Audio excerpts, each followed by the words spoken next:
ప్రభు నామానికి మహిమ కలుగును గాక. హల్లెలూయా, హల్లెలూయా. ప్రియ దేవుని బిడ్డలారా, దేవుని యొక్క వాక్యాన్ని శ్రద్ధగా మనం ఆలకిద్దాం. దయచేసి మీరందరూ కూడా ఉపదేశం వినటానికి ఎంతో ఆసక్తిగా వచ్చారు. కొద్ది నిమిషాలు మీ మనసు లగ్నం చేసి దేవుని యొక్క వాక్యాన్ని శ్రద్ధగా వినాలని నేను కోరుకుంటున్నాను. ఎందుకంటే వింటే విశ్వాసం వస్తుంది. హల్లెలూయా చెప్పండి. ఆ విశ్వాసం మీకు వస్తే మీ జీవితంలో అద్భుతాలు జరుగుతాయి. Simple logic. కాబట్టి వాక్యాన్ని శ్రద్ధగా వినాలి. అపవాది మందిరానికి రానివ్వడు, వస్తే వాక్యాన్ని విననివ్వడు. కాబట్టి మీరు దేవుని కృప వల్ల మందిరానికి వచ్చారు. కాబట్టి మీరు వాక్యాన్ని శ్రద్ధగా వినండి, మనసు పెట్టి వినండి. ఏదో ఒక కాలయాపనగా మీరు వాక్యాన్ని వింటే దానివల్ల ఎలాంటి ప్రయోజనం లేదు. మంచిది ప్రియులారా, దేవుని యొక్క వాక్యాన్ని మనం చదువుకొని తిన్నగా మనం ధ్యానం చేద్దాం. చూడండి, దానియేలు గ్రంథము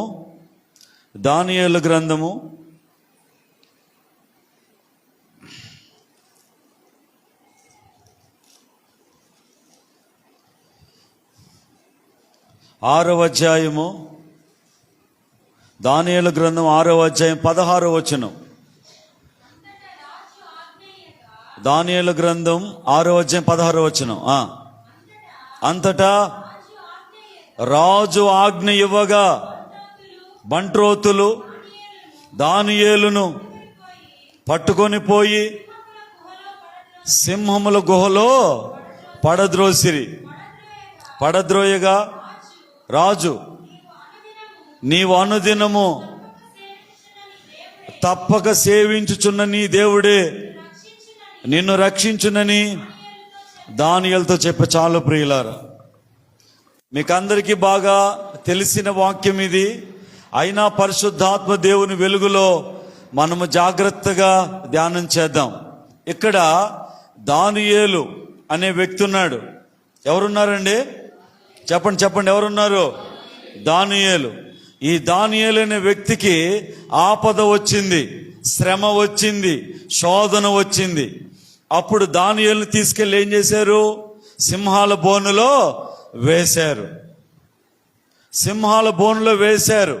సింహాలు దానియేలుని తినేయాలని, ఆ విధంగా దానియేలుకి శిక్ష పడాలని ఆ యొక్క విధానం ప్రియులారా. అయితే దానియేలు గురించి మనం ఆలోచిస్తే, దానియేలు భక్తి కలిగిన దైవజనుడిగా ఉన్నాడు. ఎలా ఉన్నాడు? చెప్పండి ఎలా ఉన్నాడు? భక్తి కలిగిన దేవుని సేవకుడిగా ఉన్నాడు, భక్తి కలిగిన దైవజనుడిగా ఉన్నాడు. అలాంటి భక్తి కలిగిన దైవజనుడికి ఆపద వచ్చింది, శోధన వచ్చింది. అది ఎలాంటి శోధన అంటే మామూలు శోధన కాదు. అతన్ని తిన్నగా తీసుకొని వెళ్ళి అతన్ని సింహాల బోన్లో వేయాలి. అప్పుడు ఆ బంట్రోతులు, అక్కడున్న పనివాళ్ళు, సైనికులు తీసుకొని వెళ్ళి సింహాల బోన్లో వేసేశారు. ఇప్పుడు మీరు అడగొచ్చు నన్ను, పాస్టర్ గారు, దానియేలు భక్తి గల దైవజనుడు అంటున్నారు, భక్తి గల సేవకుడు అంటున్నారు. భక్తి గల సేవకుడైతే అతనికి శోధన ఎందుకు వచ్చింది? ఈ బాధలు ఎందుకు వచ్చినాయి? ఇంత ఆపద ఎందుకు వచ్చిందని మీకు తెలియదా? భక్తి కలిగిన వాళ్ళకే బాధలు వస్తాయి, భక్తి కలిగిన వాళ్ళకే శోధనలు వస్తాయి. అన్ని ఇడిచిపెట్టిన వాళ్ళకే ఏమీ రావు, అన్ని వదిలేసిన వాళ్ళకి ఏమీ రావు. భక్తిగా ఉంటాం, విశ్వాసంగా ఉంటాం, నీతిగా ఉంటాం, యథార్థంగా ఉంటాం, మంచిగా ఉంటాం, పద్ధతిగా ఉంటాం, క్రమంగా ఉంటాం, దేవుని యందు నమ్మకంగా ఉంటాం అంటేనే మీకు బాధలు వస్తాయి. అలా ఉంటేనే మీకు శ్రమలు వస్తాయి. అన్ని వదిలేస్తే ఏ బాధలు ఉండవు. అన్ని వదిలేసిన మనిషిని చీ అన్నా బాధ లేదు, ఆమెకి పో అన్నా బాధ లేదు. అదే నీతిగా యథార్థంగా బతికే ఒక మనిషిని చీ అంటే 10 రోజులు ఏడుస్తుంది. నేను ఇంత నీతిగా ఇంత యథార్థంగా ఉంటే నన్ను ఎందుకు వాళ్ళు చీ అన్నారు, నేనేం చేస్తున్నాను అని 10 రోజులు ఏడుస్తుంది. అది అన్ని వదిలేసిన మనిషిని నువ్వు ఏమన్నా ఏం చేసినా ఇంకా నిన్ను 10 అడగద్దు కానీ మనసులో ఒక్క క్షణం కూడా బాధపడదు. అందుకే మన పెద్దోళ్ళు అంటారు కదా, నిండా మునిగితే చలి లేదని. కాబట్టి ఈ లోకములో ఎట్టండట బతికే వాళ్ళకి బాధలు ఉండవు, శోధనలు ఉండవు, ఏమన్నా కన్నీరు ఉండదు, వేదన ఉండదు. అదే యథార్థంగా బతికితే, నీతిగా బతికితే, భక్తిగా బతికితే, విశ్వాసంగా బతికితే, దేవుని యందు నమ్మకంగా, నియమంగా, నిష్ఠగా ఉండాలని అనుకుంటే అలాంటి వాళ్ళకే బాధలు వస్తాయి. ఈ దానియేలుకు కూడా అదే బాధలు వచ్చినాయి. దానియేలు భక్తి కలిగిన దైవజనుడు, భక్తి కలిగిన వాడు. దానియేలు అంటే భక్తి పరుడు. అతను ఏదో సాదా సీదా వ్యక్తి కాదు, అతను భక్తి కలిగిన వాడు. ప్రియ దేవుని బిడ్డలారా, భక్తి కావాలి మనిషికి. ఎందుకు పాస్టర్ గారు భక్తి దేనికి? కూడిపెట్టద్దా? భక్తి ముక్తినిస్తుంది. హల్లెలూయా చెప్పండి, హల్లెలూయా. భక్తి ఏమిస్తుంది మనకి? భక్తి కూడి పెట్టద్దా? భక్తి ఆస్తి ఇస్తుందా? భక్తి అన్నం పెడుతుందా? భక్తి ఏమనుకూడుతుంది? ఏమనుకూడుస్తుంది భక్తి వల్ల? భక్తి ముక్తినిస్తుంది. ముక్తిని ఈ లోకంలో ఏది ఇవ్వలేదు, ముక్తినిస్తుంది. ముక్తి అంటే అర్థం కాలేదా?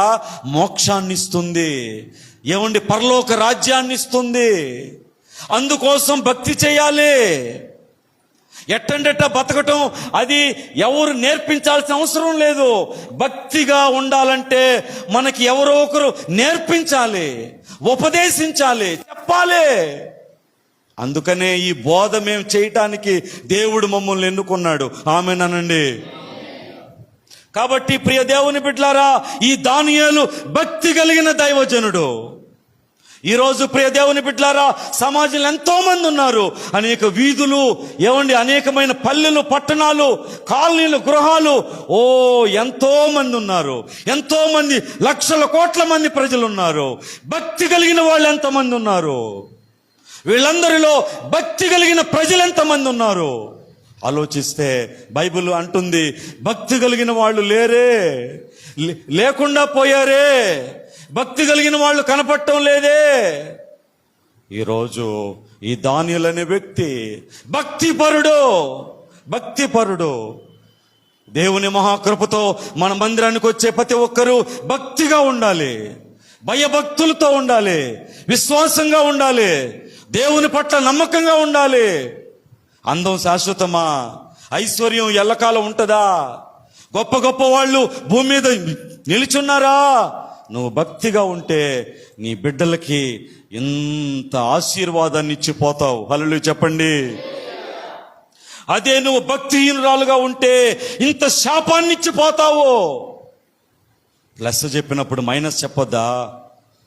ఈ మార్గంలో పోతే బాగుపడతావు, పోకపోతే చెడిపోతావు. రెండో మాట చెప్తే బాధపడుతున్నప్పుడు, మొదట మాట చెప్పినప్పుడు ఆనందిస్తున్నప్పుడు, రెండో మాట చెప్పినప్పుడు కూడా బాధపడకూడదు కదా. ఈ మార్గంలో పోతే బాగుపడతావు, పోకపోతే చెడిపోతావు. మనం భక్తిగా ఉంటే మన పిల్లలకి ఆశీర్వాదం ఇచ్చిపోతాం మనం. బైబిల్ ఏమంటుందో మీకు తెలుసా? నీతిమంతుడు చనిపోయినాక అతని పిల్లలు దీవించబడతారు. ఆమెను చెప్పండి. బైబిల్లో ఉందా మాట? నీతిమంతుడైన తండ్రి, నీతిమంతురాలైన తల్లి చనిపోయినాక వాళ్ళ పిల్లలు దీవించబడతారు. ఎందుకో బైబిల్లో రాయబడి ఉంది. అంటే ఏంటి దాని అర్థం ఏంటి? నీతిమంతుడు అతని పిల్లలకి ఆశీర్వాదాన్ని ఇచ్చిపోతాడు. అదే ఒక శాపగ్రస్తుడు వాళ్ళ పిల్లలకి శాపాన్ని ఇచ్చిపోతాడు. ఈరోజు ప్రియ దేవుని బిడ్డలారా, ఈ దానియేలు భక్తి కలిగిన దైవజనుడు, భక్తి కలిగిన సేవకుడితను. ఆపదొచ్చింది. అవును, సద్భక్తితో బతికే వాళ్ళకే హింసలు వస్తాయి అన్నారు, భక్తి చేసే వాళ్ళకే బాధలు వస్తాయి అన్నారు. అయితే ఇతను కూడా ఆపద వచ్చింది, శోధన వచ్చి, శ్రమ వచ్చింది. మామూలు శ్రమ కాదు, అతన్ని నిలవన ఎత్తి సింహాల బోన్లో వేయాలి. అదే శిక్ష వేశారు. అయితే వేసేటప్పుడు ఇక్కడ బాగా వినాలి, బీ కేర్ఫుల్. అతన్ని వేసేటప్పుడు రాజు పక్కనే ఉన్నాడు. ఎవరున్నారు అక్కడ? ఎవరున్నారు? రాజు ఉన్నాడు. రాజు ఒక మాట అన్నాడు, ఓ దానియేలు, భయపడొద్దు. నీవు అనుదినము తప్పక సేవించుచున్న నీ దేవుడే నిన్ను రక్షిస్తాడన్నాడు. బాగా వినండి.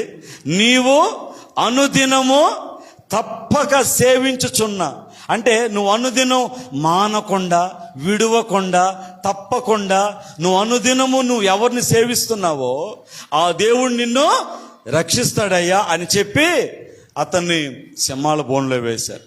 ఈ మాట ఒక్కసారి మనం డెప్త్గా ధ్యానం మనం చేస్తే, ఈ మాట అన్నది ఎవరు? చెప్పాలి. ఈ మాట అన్నది ఎవరు? రాజు ఎవరు? అన్యుడా? దేవుని యందున్నవాడా? అతను ఎవరు? అతను అన్యుడు, దేవుణ్ణి ఎరగని వాడు, దైవ జ్ఞానము లేనివాడు, ఇంకా చెప్పాలంటే ఒక విగ్రహారాధికుడు. అలాంటి వ్యక్తి ఎంత జ్ఞానంతో మాట్లాడాడు. అతను ఏం మాట్లాడుతున్నాడు? నువ్వు అనుదినము మానకుండా సేవిస్తున్న నీ దేవుడు నిన్ను రక్షిస్తాడు. అంటే ఒక వ్యక్తి ఎవరైనా భూమి మీద ఆ దేవుణ్ణి మానకుండా, విడువకుండా, ఏమండి, ఆ దేవుణ్ణి అనుదినము దేవుణ్ణి సేవిస్తుంటే ఆ దేవుడు అతను ఏం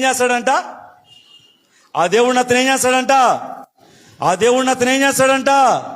రక్షిస్తాడు, కాపాడుతాడు. ఇప్పుడు ఈ అన్యుడికున్న జ్ఞానం ఆత్మీయులకుందా? చెప్పండి, ఉందా? అన్యుడికి ఎంత జ్ఞానం ఉందక్క? అన్యుడికి ఎంత జ్ఞానం ఉందన్న? దేవుణ్ణి ఎరగని వ్యక్తికి ఎంత జ్ఞానం ఉంది? అతను ఏ స్టేట్మెంట్ ఇస్తున్నాడు? అనుదినము నీవు తప్పక మానకుండా సేవిస్తున్న నీ దేవుడు నిన్ను రక్షిస్తాడు అంటున్నాడు.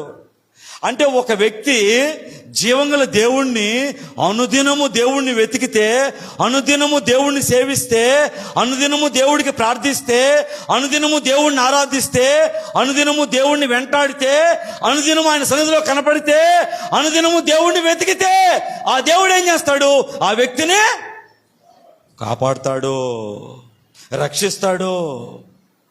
మరి అనుదినము దేవుణ్ణి సేవించకుండా ఎప్పుడో ఒకప్పుడు, ఏదో ఒక టైము, ఏమండి, బుద్ధి పుట్టినప్పుడు, సమయం దొరికినప్పుడు, ఎప్పుడో దేవుణ్ణి ఆరాధిస్తే, దేవుణ్ణి సేవిస్తే దేవుడు కాపాడతాడా? చెప్పండి, కాపాడతాడా? దేవుడు మనల్ని కాపాడాలంటే ఏం చేయాలి? అనుదినం మన దేవుణ్ణి సేవించాలి, అనుదినం మన దేవుణ్ణి ప్రార్థించాలి, అనుదినం మన దేవుడికి స్తుతించాలి, అనుదినం మన దేవునికి ఆరాధన చేయాలి, అనుదినం మన దేవుణ్ణి వెతకాలి, అనుదినం ఆయన సన్నిధిలో కనపడాలి. అనుదినము చేయాలి కదా, అనుదినము మనం చేయాలి కదా ప్రియులారా. ఈ జ్ఞానము అన్యుడికి ఉంది కదా, అన్యుడికున్న జ్ఞానం ఆత్మీయులకు లేదు కదా. మనం ఆత్మీయులం కదా. మనం ఆత్మీయులమైనప్పుడు అన్యుడికున్న జ్ఞానం మనకు లేకపోతే ఎట్టండి? ఎంత విచారం అండి ఇది ప్రియులారా, ఎంత బాధ ప్రియులారా. ఒక్కసారి ఆలోచించండి. దేవుని సన్నిధిలో, దేవుని మందిరములో అనుదినము మేము అనుదినం అంటే ఒక ఆయన అనుదినం కాదు, అనుక్షణము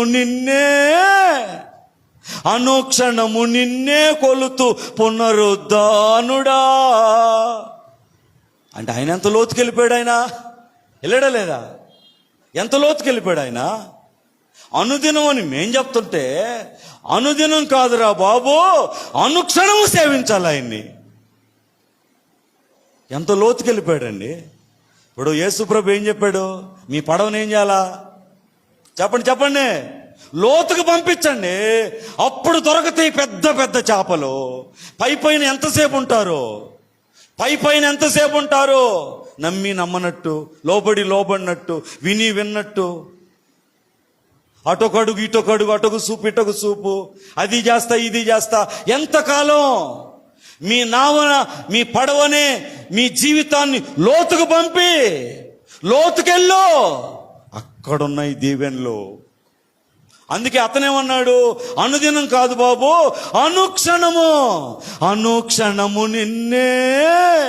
అనుక్షణము నిన్నే కొలుతూ పునరుద్ధానుడా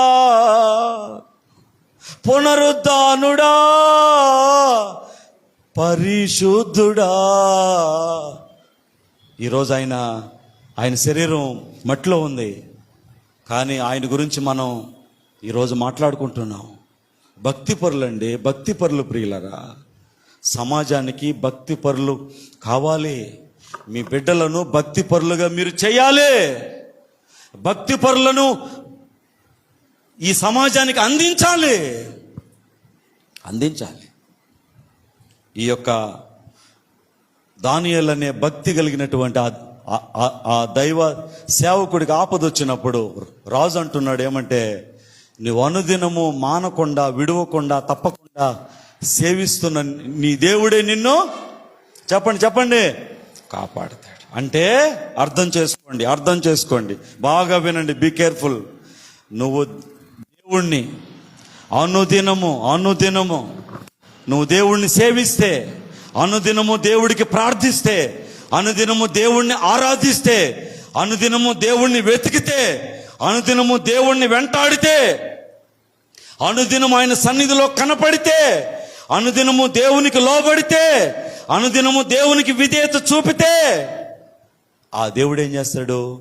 అనుక్షణము నిన్ను చెప్పండి కాపాడుతాడు. హల్లెలూయా చెప్పండి. ఇది కోవెనెంట్, ఇది నిబంధన. అనుదినము నువ్వు సేవించాలి, అనుక్షణము ఆయన నిన్ను కాపాడుతాడు. ప్రియదేవుని బిడ్డలారా, అసలు ఈ రోజులు ఎలాంటివి, ఎంత డేంజరస్ అండి. ఆపదలు ఎలా ఉన్నాయి, ఏ రీతిగా ఉన్నాయి, ఏ క్షణము ఏ సమయంలో ఆపద వస్తుంది ఎవడికి తెలియదు. అర్ధరాత్రి వస్తుందో, తెల్లవారుజాము వస్తుందో, సందకాడు వస్తుందో, మధ్యాహ్నం వస్తుందో, ఏ రూపంలో వస్తుందో, ఏ విధంగా వస్తుందో మనకు తెలియదు. ఏ ఫోన్ మంచిదో, ఏ ఫోన్ కాల్ మంచిదో, ఏ ఫోన్ కాల్ చెడ్డదో మనకు తెలియదు. ఏ విధంగా ఆపద వస్తుందో, కీడు వస్తుందో మనకు తెలీదు. ఇలాంటి ఆపదలు కీడులు సంభవిస్తున్న ఈ ప్రపంచంలో దేవుని కాపుదల నిత్యము నీకు, నీ బిడ్డలకి, నీ భర్తకి, నీకు కావాలంటే అనుదినము దేవుణ్ణి సేవించాలి కదా. ఇదే కదా మేము చెప్పేది. అనుదినము దేవుణ్ణి ప్రార్థించాలి కదా, అనుదినము దేవుడికి మొర్ర పెట్టాలి కదా, అనుదినము దేవుణ్ణి వెంటాడాలి, వెదకాలి కదా. నూటికో కోటికో చేసేది భక్తి అవుతుందా? నూటికో కోటికో వచ్చేది అది ఆత్మీయ జీవితం అవుతుందా? ఆలోచించండి ప్రియులారా. దైవ జ్ఞానం కలిగిన బిడ్డలుగా ఆలోచించండి. అక్కడ రాజు అంటున్నాడు ఈ మాట, అతను అన్యుడు, దేవుణ్ణి ఎరగనివాడు. అలాంటి వ్యక్తే ఇంత జ్ఞానంగా మాట్లాడితే, ఇన్ని సంవత్సరాల నుంచి భక్తి చేస్తున్న మనకి, ఆత్మీయులమని చెప్పుకున్న మనకు తెలీదా? ఈ గ్రహింపు మనకు ఉండొద్దా? ఒక వ్యక్తి అనుదినము దేవుణ్ణి సేవిస్తే, ప్రార్థిస్తే, ఆరాధిస్తే, ఆ వ్యక్తిని ఇక దేవుడికి అదే పని, అనుక్షణము ఆ బిడ్డని దేవుడు కాపాడుతూ ఉంటాడు. దేవుడికి అదే పని అండి, మనల్ని కాపాడటమే ఆయన పని, మనల్ని కాపాడటమే ఆయన పని. కాబట్టి దేవుడిని అనుదినము సేవించి 3 నెలలకి 6 నెలలకి సంవత్సరానికి పండగకి పబ్బానికి వచ్చేది చేసేది భక్తి కానే కాదు. కాబట్టి సమయంలో అనుదినము అనుక్షణము దేవుణ్ణి సేవించాలని, ప్రార్థించాలని, ఆరాధించాలని, వెతకాలని, వెంటాడాలని ప్రభు పేట నేను మనవి చేస్తున్నాను. హల్లెలూయా చెప్పండి. సరే, మరో వాక్యం చూద్దాం. అపోస్తలుల కార్యాల గ్రంథంలో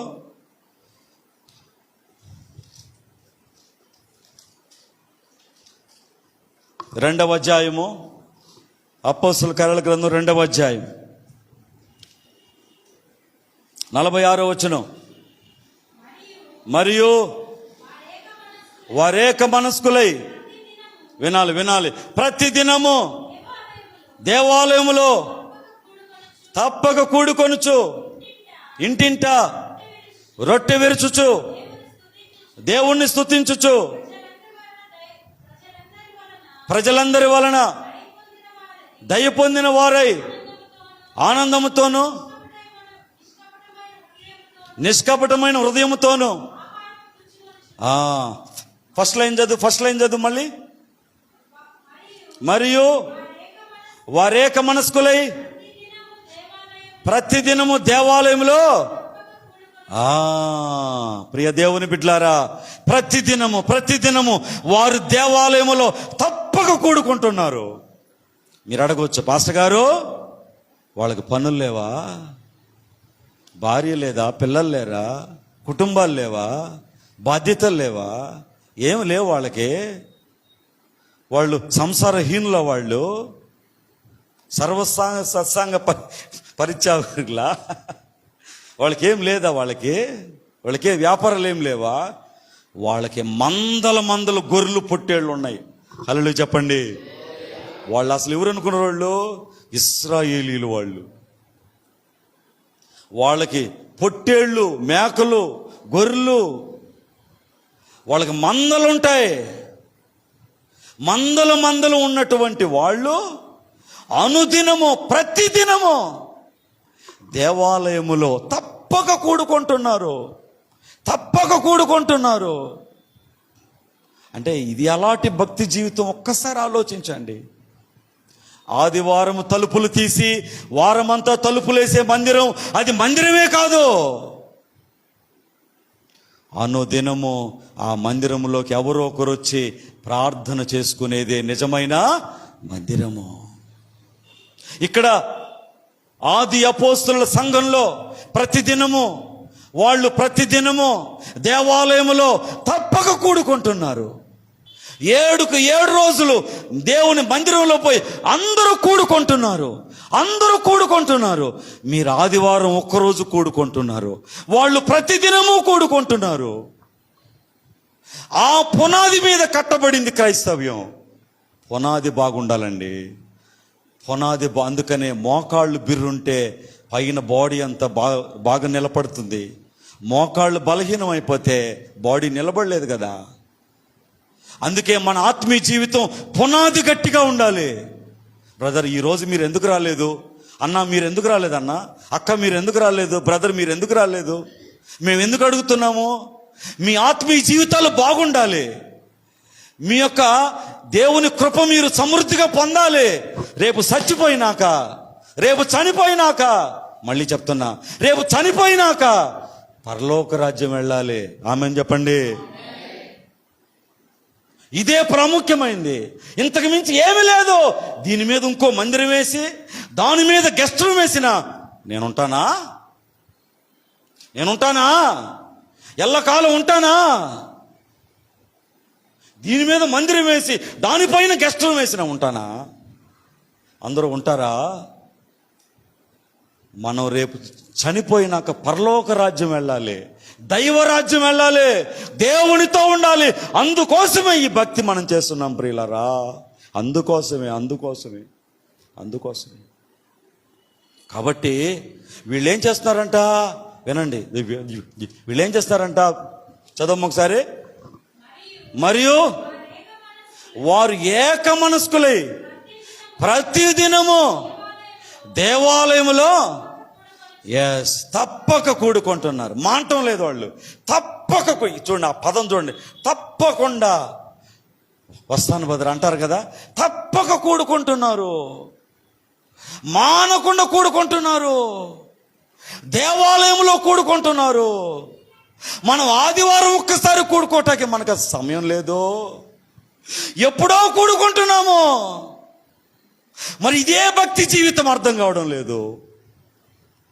నా ప్రియమైన అన్నలు, అక్కలు, చెల్లెళ్ళు, నా బిడ్డల మాదిరి మిమ్మల్ని నేను ప్రేమిస్తున్నాను. మీ మీద ప్రత్యేక ద్వేషాలు, కోపాలే ఉండవు. మీరు ఆత్మీయంగా ఎదిగితే మిమ్మల్ని చూసి ఆనందించు వారిలో నేనే ప్రథముణ్ణి. కాబట్టి మీ ఆత్మీయ జీవితం సరిచేసుకోవాలి. ఎందుకంటే ఒక వ్యక్తి అనుదినము దేవుణ్ణి సేవిస్తే ఆ వ్యక్తిని అనుక్షణం దేవుడు కాపాడతాడు. ఇదే కోవనెంట్, ఇదే నిబంధన. అందరూ బాగా వినండి. అనుదినము దేవుణ్ణి సేవిస్తే, ప్రార్థిస్తే, ఆరాధిస్తే, వెతికితే, వెంటాడితే, ఆయన సన్నిధిలో కనబడితే, ఆయన వాక్యం చదివి ధ్యానిస్తే, అనుదినం ఆయన సన్నిధిలో ఉంటే అనుక్షణం నిన్ను దేవుడు కాపాడుతూ ఉంటాడు. ఇప్పుడు వీళ్ళేం చేస్తున్నారు? ప్రతిదినము దేవాలయములో తప్పకుండా కూడుకుంటున్నారు. వీళ్ళకి చాలా పెద్ద వ్యాపారాలు. మీకు తెలుసా? బొచ్చు వ్యాపారము ప్రపంచములో చేసేది యూదులు, ఇశ్రాయేలీలే. ఎందుకంటే వాళ్ళకున్నటువంటి గొర్రెలకు ఉండే బొచ్చు ఇక దేనికి కూడా ఉండదు. ప్రపంచంలో పెద్ద వ్యాపారస్తులు ఎవరనుకున్నారు? యూదులే. ఇప్పుడు ఈ యొక్క గూగుల్ కానీ, యూట్యూబ్ కానీ, ఫేస్బుక్ కానీ, ప్రపంచంలో ఆల్ డిజిటల్ వర్క్ బిజినెస్లు మొత్తము యూదులు చేసేది. మనకు తెలియదు. ఇప్పుడు సోషల్ మీడియా వచ్చిన తర్వాత అన్ని బయటకు వచ్చినాయి. అమెరికాలో ద బిగ్ మిలీనియర్స్ ఎవరైనా ఉన్నారంటే యూదులే. ఈరోజు అమెరికా దేశము నడుస్తుందంటే, ప్రభుత్వం ముందు కొనసాగుతుందంటే ఆ దేశంలో ఉన్నటువంటి యూదులే. Elon Musk యూదుడే. అక్కడ ఉన్నటువంటి అందరూ పెద్ద పెద్ద వ్యాపారస్తులంతా యూదులే. ఈరోజు ప్రపంచాన్ని రూల్ చేసేది యూదులే. చిన్నగా మన దేవుడు గొప్పతనం ఎంత పైకి వస్తుందో చూడండి. మన దేవుని జాతి, యోధా జాతి ఎంత గొప్పదో ఒక్కసారి ఆలోచించండి. ప్రియ దేవుని బిడ్డలారా, ఆనాడు ఎప్పుడో ఒకడన్నాడు ఆ మాట. ఏమన్నాడు మీకు తెలుసా? ప్రియ దేవుని బిడ్డలారా, ఎస్తేరు ఆ గ్రంథంలో, అయ్యా నువ్వు పోరాడేది యూదుడైతే అతని మీద నీకు గెలుపు ఉండదు అని చెప్పాడు. హల్లెలూయా చెప్పండి. హామాన్ అనే మినిస్టర్ కింద ఉన్న ఒక వ్యక్తి అంటున్నాడయ్యా, నువ్వు పోరాడేది యూదుడైతే అతని మీద నీకు జయం ఉండదు. ఈరోజు అలాంటి యూదులు వీళ్ళు ప్రతిదినము దేవుని సన్నిధిలో తప్పకుండా కూడుకుంటున్నారు. ఏ విధమైన భక్తి వాళ్ళు చేస్తున్నారు ఒక్కసారి ఆలోచించండి. ఇప్పుడు ఎంత సమయం మనం వ్యర్థం చేసుకున్నాం. దేవుని బిడ్డలారా, ఒక మనిషిగా ఆలోచిస్తే, జీవితంలో ఒక సమయం వచ్చినప్పుడు మనం ఎక్కువగా బాధపడేది ఏంటంటే, నా టైం అంతా పోగొట్టుకున్నానని బాధపడతాం. ఒక సమయం వచ్చిన తర్వాత, ఫస్ట్లో డబ్బు లేదని, ఇల్లు లేదని, అది లేదు ఇది లేదని ఫస్ట్ అంతా బాధపడతా ఉంటాం.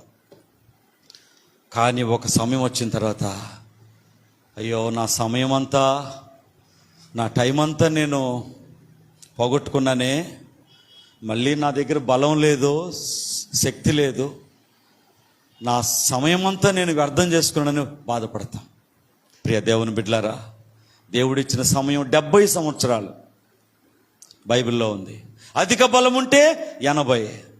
ఈరోజు మనందరికీ వయసు ఎంత వచ్చిందో మీకు తెలుసు. ఇప్పుడైనా, ఈ క్షణం నుంచి అయినా యథార్థమైన భక్తి మనం చేయాలి. హల్లెలూయా చెప్పండి. అనుదినము దేవుణ్ణి సేవించాలి, అనుదినము దేవుణ్ణి ఆరాధించాలి, అనుదినము దేవుడికి ప్రార్థించాలి. అనుదినము వాళ్ళు దేవాలయములో వాళ్ళు కూడుకుంటే, ఇప్పుడు నేను మీకు అందరికి ఒక చిన్న టెక్స్ట్ పెట్టాలని ఆశపడుతున్నా. మీకు అందరికి ఒక టెక్స్ట్, ఎందుకంటే ఆత్మదేవుడు నన్ను ప్రేరేపించాడు. నాన్న, ఉదయం వాళ్ళు ఇచ్చిన పేపర్స్ ఉన్నాయి కదా, ఆ పేపర్స్ని 4 ముక్కలు చేసి మన దగ్గర ఉన్న పెన్నులు ఎత్తుకురా. ఒక్కో పేపర్ని 4 ముక్కలు చేసి. ప్రియ దేవుని బిడ్డలారా, పరిశుద్ధాత్మదేవుడు నన్ను ప్రేరేపించాడు.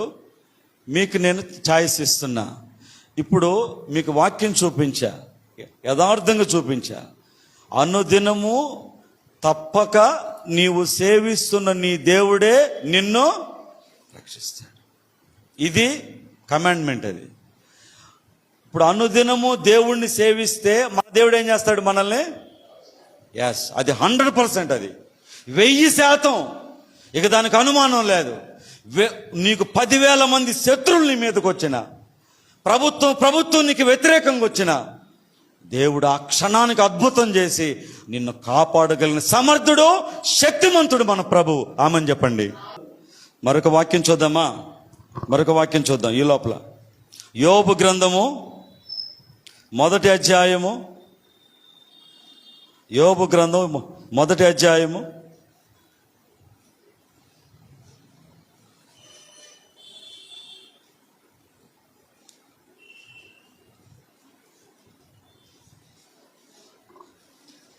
యోబు గ్రంథము 1వ అధ్యాయము. ఒకళ్ళు మీకు చదవడం రాయడం రాకపోతే పక్కన వాళ్ళ ద్వారా మీరు రాయించండి, ఎందుకంటే మీ అభిప్రాయం మాకు చాలా విలువైంది. యోబు గ్రంథం 1వ అధ్యాయము. 1వ అధ్యాయము. దేవుడి స్తోత్రం. 5వ వచనం.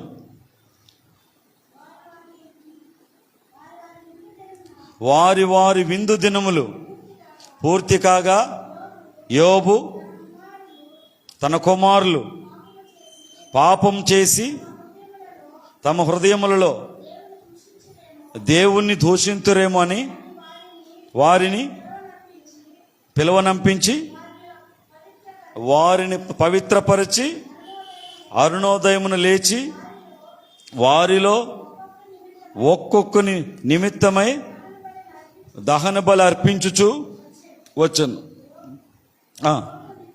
యోబు నిత్యము అలాగున చేయొచ్చును. నిత్యం అతను ఏం చేస్తున్నాడు? కాళ్ళు చాపి నిద్రపోతున్నాడు. అంతే కదా ఆయన చేసేది. యోబు నిత్యం ఏం చేస్తున్నాడన్నా? ఏమ్మా? ఫుల్లుగా తిని కాళ్ళు చాపి నిద్రపోతున్నాడు. అదే కదా? కానీ అది కాదు ఆయన చేసేది. యోబు నిత్యం ఆయన ఏం చేస్తున్నాడంటే అరుణోదయమున లేచి దేవునికి ప్రార్థనలు, విజ్ఞాపనలు దేవునికి చేస్తున్నాడు. హల్లెలూయా చెప్పండి. అరుణోదయమున లేచి దేవునికి ప్రార్థనలు చేస్తున్నాడు. ఆయన సన్నిధిలో కనపడుతున్నాడు. ప్రభువుని ఆరాధిస్తున్నాడు. ప్రభువుని మహింపరుస్తున్నాడు. యోబు నిత్యము అలాగూ చేస్తున్నాడు. అంటే అర్థం ఏంటి? ఈరోజు మన టాపిక్ ఏంటి? అనుదినము. అనుదినము యోబు అలాగున చేస్తూనే ఉన్నాడు. యోబు ఎట్ట చేస్తున్నాడు? దేవుడట్ట కంచె వేస్తున్నాడు. యోబు ఎలా చేస్తున్నాడు? చెప్పండి. దేవుడు అట్లా కంచె వేస్తున్నాడు. ఇప్పుడు మీరు కూడా అనుదినము దేవుణ్ణి సేవిస్తూ ఉంటే, ఇలా మీరు దేవుణ్ణి అనుదినం ఆరాధిస్తూ ఉంటే, అలా దేవుడు మిమ్మల్ని రక్షిస్తూ ఉంటాడు. మీరు 100కో, 1,00,000కో, పండగకో, పబ్బానికో ఉంటే దేవుని యొక్క కాపుదల మీకు దొరకదు. యోబు నిత్యము అలాగున చేస్తూ ఉన్నాడు. నిత్యము. కాబట్టి ప్రియ దేవుని బిడ్డలారా, అనుదినము మన దేవుణ్ణి ఏం చేయాలా? స్తుతించాలి, ప్రార్థించాలి, ఆరాధించాలి, వెతకాలి, ప్రభు సన్నిధిలో కనపడాలి, అనుదినము చేయాలి. ఇలా నువ్వు చేస్తా ఉంటే అలా దేవుడు నిన్ను కాపాడుతూ ఉంటాడు. ప్రియులారా, ఇదే నిబంధన, ఇదే కోవెనెంట్. ఈ నిబంధనలోకి మీరందరు రావాలి. హల్లెలూయా చెప్పండి. ఏదో సంపాదించుకున్నామా, తిన్నామా, నిద్రపోయామా, నిద్రలేసామనేది కాదు. దేవునిలో ఎలాగున మీరుండాలని ప్రభు పేట నేను కోరుతున్నా. మళ్ళా అపోస్తల కార్యాల గ్రంథంలో 3వ అధ్యాయంలో 1వ వచనంలో ఒక మాట ఉంది. అపోస్తల కార్యాల 3వ అధ్యాయం 1వ వచనం. పగలు 3 గంటలకు ప్రార్థన కాలమున పేతురును యోహానును దేవాలయమునకి ఎక్కి చాలు. ఇందులో నాకు చాలా నచ్చిన పదం ఏంటంటే, వినండి, పగలు 3 గంటలకి ప్రార్థన కాలమున. ఇదేందండి? ఇప్పుడు నిద్ర కాలం అనేది ఉంది, అవునా కాదా? ఏమ్మా, ఏం బ్రదర్ టిఫిన్ మీరు చేయలేదా అని అడుగుతారు. చేయలేదన్న అంటే 10 అయిపోయిందిగా, ఏంది మీరు ఎందుకు చేయలేదంటారు. అంటే ఏంది? టిఫిన్ చేసేదానికి సమయం ఉంది. అంటే ఇదంట ప్రార్థన సమయాన్న, ప్రార్థన కాలమున. అంటే వీళ్ళొక ప్రార్థన కాలం అని పెట్టుకున్నారు. వీళ్ళు ప్రార్థన కాలం అనేది ఒకటి పెట్టుకుని, ఎప్పుడు మధ్యాహ్నం 3 గంటలకి దేవాలయానికి వెళ్ళాలి. వీళ్ళిద్దరూ కలిసి ఒక మాట అనుకున్నారయ్యా, మన ఇద్దరం ప్రతిరోజు ప్రార్థన కాలం అనేది ఒకటి పెట్టుకుందామని ప్రతిరోజు మధ్యాహ్నం 3 గంటలకి మందిరానికి పోయి ప్రార్థన చేసుకుంటున్నారు. అలా ఎప్పుడైతే ప్రార్థన సమయం అని వాళ్ళు పెట్టుకున్నారో దేవుడు అక్కడ ఒక అద్భుతం చేశాడు. హల్లెలూయా చెప్పండి. మీరు కూడా ఒక సమయం అని, ప్రార్థన సమయం అని పెట్టుకొని ఆ సమయంలో ఆయన సన్నిధిలో మీరు ఉంటే మీకంటే ముందుగా దేవదూత అక్కడికి పంపించబడతాడు. ఆమేన్ చెప్పండి. మీరు ఒక కుటుంబంగా కూర్చుని ఎప్పుడైతే పాటలు పాడటం మీరు మొదలు పెడతారో దేవదూత అక్కడికి పంపించబడతాడు. ఎందుకంటే మీ ప్రార్థనలన్నీ మూట కట్టుకుని ఆయనకు అప్పగిచ్చేది దేవదూత పని. హల్లెలూయా చెప్పండి. మీరు ఎప్పుడైతే మీ ఇంట్లో కూర్చుని పాటలు పాడుతూ ప్రార్థిస్తూ ఉంటారో దేవదూత మీ ఇంట్లోకి వస్తాడు. సినిమాలు పెట్టుకుని, సీరియళ్ళు పెట్టుకుని మీరు కూర్చుని చూస్తూ ఉంటే దెయ్యాలు మీ ఇంట్లోనికి, అది కూడా చెప్పొద్దా? అది చెప్తేనేమో చాలా హ్యాపీ, ఇది చెప్తేనేమో బాధ వస్తుంది. ఏమండి, అంటే ఒక గొప్ప దైవజనుడు ఏమన్నాడంటే, మీరు ఎప్పుడైతే భార్య, భర్త, పిల్లలు, ఒకవేళ భర్త ఏదన్నా పని మీద వెళ్ళిన భార్య, పిల్లలు కూర్చుని పాటలు పాడుకుందామని మీరు ఎప్పుడు మొదలు పెడతారో దేవదూత పంపించబడతాడు. ఆ దేవదూత ఏం పని? మీరు చేసే ప్రార్థనలు, స్తుతులు అన్నీ కూడా మూట కట్టుకుని ఎత్తుకెళ్ళి ఆయనకు అప్పగిస్తాడు. ఇప్పుడు వీళ్ళు ఏం చేశారు? పేతురు, యోహాను అనే ఇద్దరు దైవజనులు ఏం చేశారు? ఒక ప్రేయర్ టైం అని ఒకటి పెట్టుకున్నారు, ప్రార్థన కాలం అని ఒకటి పెట్టుకుని ప్రతిరోజు మధ్యాహ్నం 3 గంటలకు దేవాలయానికి ఎక్కిపోదామని వాళ్ళు రోజు ఆ ప్రార్థన కాలం అని పెట్టుకుని మందిరానికి పోతున్నారు. ఎప్పుడు ఒక ప్రార్థన టైం అని పెట్టుకెళ్తున్నారో వాళ్ళు పోగా ఒకరోజు దేవుడు వాళ్ళకి ఏం చేశాడు? అద్భుతం చేశాడు. హల్లెలూయా చెప్పండి.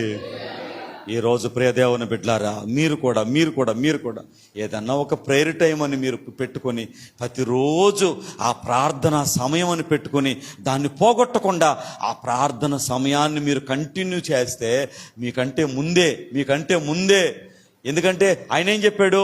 మీరెంత నమ్మకంగా ఉంటే నేను ఎంతో నమ్మకంగా ఉంటానన్నాడు. హల్లెలూయా చెప్పండి. మీరు ఎంత నమ్మకం చూపిస్తే నేను ఎంత దీవిస్తానో అన్నాడు. కాబట్టి మీరు ప్రార్థన సమయం అని మీరు అనుదినము పెట్టుకుని ప్రభుని సేవిస్తే దేవదూత వచ్చి మీరు ఏం ప్రార్థన చేస్తారా, ఏ స్తుతులు మీరు చెప్తారా, మీరేం చేస్తారని మీకోసం ముందుగానే ఆయన వచ్చేస్తాడు. ఇప్పుడు యాకోబు ఏమండి, 2 భార్యలను, పిల్లలను రేవు దాటించి రాత్రంతా పెనుగులాడుతుంటే దేవదూత వచ్చాడా రాలేదా? ప్రియ దేవుని బిడ్డలారా, అలాగును మీరు కూడా ప్రార్థిస్తుంటే ప్రార్థన సమయం అని ఒకటి పెట్టుకుంటే దేవదూత మీ దగ్గరికి వస్తాడు. వచ్చి మీ ప్రార్థనలన్నీ వింటాడు, మీ స్తుతులన్నీ వింటాడు, అన్ని మూట కట్టుకుంటాడు, ఎత్తికెళ్ళి ఆయనకి ఇస్తాడు. దేవదూతలు మనకి సేవకులు, వాళ్ళకి అదే పని. అసలు ప్రార్థన చేయకపోతే ఇక ఏమి ఎత్తికెళ్ళిస్తాడు ఆయనకి? కాబట్టి ప్రియమిత్రులారా, అనుదినము దేవుడిని ఏం చేయాలి? మనము చెప్పండి ఏం చేయాలా? సేవించాలి. అనుదినము ప్రార్థన చేయాలి, అనుదినం ఆరాధించాలి, అనుదినం దేవుణ్ణి వెతకాలి, అనుదినము వెంబడించాలి, అనుదినము ఆయన సన్నిధిలో కనపడాలి, అనుదినము మోకాళ్ళు వేయాలి. ప్రియ దేవుని బిడ్డలారా, మోకాళ్ళు వేసే వాళ్ళకి ఎవరు ఎదుట మోకాళ్ళు వేయాల్సిన పనే రానివ్వడు. ఆమేన్ చెప్పండి. హల్లెలూయా. నాలాగా ఈ చెయ్యి ఊపుతూ చెప్పండి హల్లెలూయా. హల్లెలూయా. మీరు దేవుని సన్నిధిలో మోకాళ్ళేస్తే ఎవ్వరి ఎదుట కూడా మోకాళ్ళు వేయాల్సిన పని మీకు రానివ్వడు. ఆ విధంగా దేవుడు మీ జీవితాన్ని ఆశీర్వదిస్తాడు. కాబట్టి ప్రియ దేవుని బిడ్డలారా, అనుదినము ఆయన్ని మీరు సేవించండి, ప్రార్థించండి, వెతకండి, వెంబడించండి. అప్పుడు అనుక్షణము దేవుడు మిమ్మల్ని కాపాడుతాడు. మీ పిల్లలు, మీ భర్తని, మీ భార్యని, మీ కుటుంబాన్ని కాపాడుతాడు. ప్రియులారా, ఆపద రావటం, శోధన రావటం ఎంత సమయం కావాలి బ్రదర్ చెప్పండి? ఒక్క క్షణం, ఒక్క సెకండ్. అప్పుడు దాకా బాగా మాట్లాడుకున్న వాళ్ళు జుట్టు పట్టుకోవడం ఎంతసేపు కావాలా? చెప్పండి. ఇదేంద్రా నాయన, ఇప్పుడు దాకా ఇంత బాగా మాట్లాడుకుని, ఇప్పుడే జుట్టు పట్టుకుని ఆమె తల ఈయన వంచుతున్నాడు, ఈయన తల. చెప్పండి, ఏంది ఇది? ఏదో చిన్నదానికి మాట్లాడుకుంటున్నారంట, చిన్నదానికాడ వచ్చేసింది. అబ్బా, ఇద్దరు పులులు అయిపోయినారు ఆడ. అంటే ఈ శోధనలో ఈ యొక్క పిశాసులు పెట్టే ఈ యొక్క భయంకరమైనటువంటి వేదనలో మన జీవితంలో రాకుండా ఉండాలంటే ఏం చేయాలి? మనము అనుదినము ప్రార్థించాలి, స్తుతించాలి, వెంబడించాలి, వెతకాలి. కోఆపరేషన్ ఉంటే ఆపరేషన్ ఉంటుంది. హల్లెలూయా చెప్పండి. కోఆపరేషన్ ఉంటే చెప్పండి ఆపరేషన్ అవ్వద్ది. కోఆపరేషన్ లేకపోతే నో ఆపరేషన్ ప్రియులారా. అందుకనే మీరందరూ కూడా సమృద్ధిగా కోఆపరేషన్ ఇవ్వాలని నా ఆత్మీయ అన్నలందరికీ, నేను అక్కలకి నేను తెలియజేస్తున్నాను.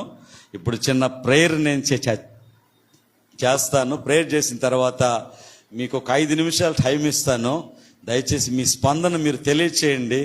దాన్ని బట్టి అన్నోళ్ళం అందరం కలిసి ఓ తీర్మానం చేద్దాం. కళ్ళు మూసుకోండి, ప్రార్థన చేసుకుందాం. కృపగలిగిన దేవా, నీకు వందనాలు తండ్రి. ఈ సమయంలో ఈ మాటలు విన్న బిడ్డలందరిని బట్టి వందనాలు. ప్రియ ప్రభువా, ఇంతవరకు మీ మాటలు విన్నారు. అవును తండ్రి, అనుదినము నిన్ను సేవిస్తే, అనుదినము నీకు ప్రార్థిస్తే, అనుదినము నిన్ను ఆరాధిస్తే, అనుదినము నిన్ను వెతికితే, అనుదినము నీ సన్నిధిలో కనపడితే, అనుక్షణము నీవు మమ్మల్ని కాపాడుతావు. ఆపదలు వచ్చినా, వేదనలు వచ్చినా, శోధనలు వచ్చినా, కష్టాలు వచ్చినా, కన్నీళ్ళు వచ్చినా, ఏ ఇరుకులు ఇబ్బందులు వచ్చినా, 10,000 మంది పైకొచ్చినా నీవు మమ్మల్ని కాపాడుతావు, భద్రపరుస్తావు, రక్షిస్తావయ్యా. అనుదినము నిన్ను సేవించాలి. ఆ అన్యుడైన రాజే ఇంత జ్ఞానంగా మాట్లాడుతున్నాడు. ఆత్మీయులమైన మేము నన్ను గ్రహించుకోవాలి కదా ప్రభువా. ఈ రోజు ఈ యొక్క గ్రహింపించినందుకు వందనాలు. ప్రియ బిడ్డలను దీవించండి. అక్క చెల్లెములు, అన్నదమ్ముల్ని మీరు నన్ను నడిపించారు. వారందరినీ ఆశీర్వదించండి. కృపాక్షేమాలతో నింపండి అయ్యా. అయ్యా, 2వ రాకడ దినాల్లో ఉన్నాం అయ్యా. నా తండ్రి, నా నైనా, ఆ ప్రభువా, ఇదిగో నా నైనా తండ్రి అయ్యా, యెరూషలేముకి ప్రభువా, ఇదిగో నన్నైనా ఇజ్రాయెల్స్ కి, ఇదిగో నన్నైనా ఇరాన్ కి భయంకరమైన యుద్ధము జరుగుతూ ఉంది. అమెరికా కూడా అందులోకి పాల్గొంటూ ఉంది. ఇది 3వ ప్రపంచ యుద్ధానికి దారి తీస్తా ఉంది. అయ్యా, ప్రపంచములో భయంకరమైన అణుయుద్ధాలు జరగబోతున్నాయి. దేవా, ఈ దేశమునకు ఈ దేశం వైపు కొన్ని దేశాలు, ఈ పక్క దేశం వైపు కొన్ని దేశాలు వచ్చి 3వ ప్రపంచ యుద్ధము జరగటానికి ఎంతో దూరము లేదు ప్రభువా. కరువులు, కాటకాలు, భయంకరమైన విపత్తులు, యేసయ్యా, భయంకరమైన అపాయాలు ఉన్నాయి. దేవా, ఇటువంటి పరిస్థితుల్లో మీ రాకడ అతి సమీపంగా ఉందయ్యా. అనుదినం నిన్ను సేవించాలి, అనుదినం నిన్ను వెతకాలి, అనుదినం నీకు ప్రార్థించాలి, అనుదినం నీ సన్నిధిలో ఆరాధించాలి అయ్యా. నన్నైనా మహింపరుచుకోవాలయ్యా. అప్పుడు అనుక్షణం నువ్వు మమ్మల్ని కాపాడుతావయ్యా. దేవా, నీకు వందనాలు. ఈ నిబంధన కిందకు ప్రజలందరూ రావాలి.